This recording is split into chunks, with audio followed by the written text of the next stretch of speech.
তুই ছাড়া কিছু আর মায়াবী। প্রেক্ষাগৃহে মুক্তি পেয়েছে মেগাস্টার শাকিব খান অভিনীত সিনেমা বরবাদ। সিঙ্গেল স্ক্রিন, সিনেপ্লেক্স, মাল্টিপ্লেক্স সব মিলিয়ে সারা দেশে বরবাদের 500 এর বেশি শো চলছে, যা নিয়ে ইতিমধ্যে শাকিব ভক্ত থেকে শুরু করে দর্শক মহলে চলেছে উচ্ছ্বাস প্রকাশ। প্রেক্ষাগৃহগুলোর বাইরে সিনেমা প্রেমীদের ভিড় লক্ষ্য করা গেছে। পাশাপাশি সামাজিক যোগাযোগ মাধ্যমেও নেটিজেনরা তাদের মতামত তুলে ধরেছেন। তারা বলছেন বরবাদ সবকিছু বরবাদ করে দিচ্ছে।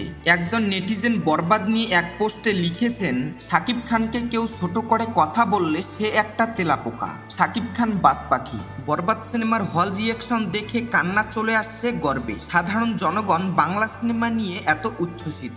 আহমেদ শুভ নামে আরেকজন লিখেছেন, বরবাদ সবকিছু বরবাদ করে দিচ্ছে। উল্লেখ করে লিখেছেন, ভাই বরবাদ সবকিছু বরবাদ করে দিচ্ছে, এবার সব রেকর্ড ভেঙে যাবে। তানিম আকবরের কথায়, ভাইরে ভাই আগুন, বরবাদ একবার না শতবার দেখমু। বরবাদ পরিচালনা করেছেন মেহেদী হাসান হৃদয়। পোস্টার, টিজার ও গানে দর্শক মাতিয়েছে। ছবিতে শাকিব খানের বিপরীতে অভিনয় করেছেন কলকাতার অভিনেত্রী ইধিকা পাল। এবারের ঈদে মুক্তি পেয়েছে 6টি ছবি, যার মধ্যে অন্যতম মেগাস্টার শাকিব খান অভিনীত সিনেমা বরবাদ। সারা দেশে একযোগে 120টি হলে ইতোমধ্যে মুক্তি পেয়েছে এ সিনেমাটি।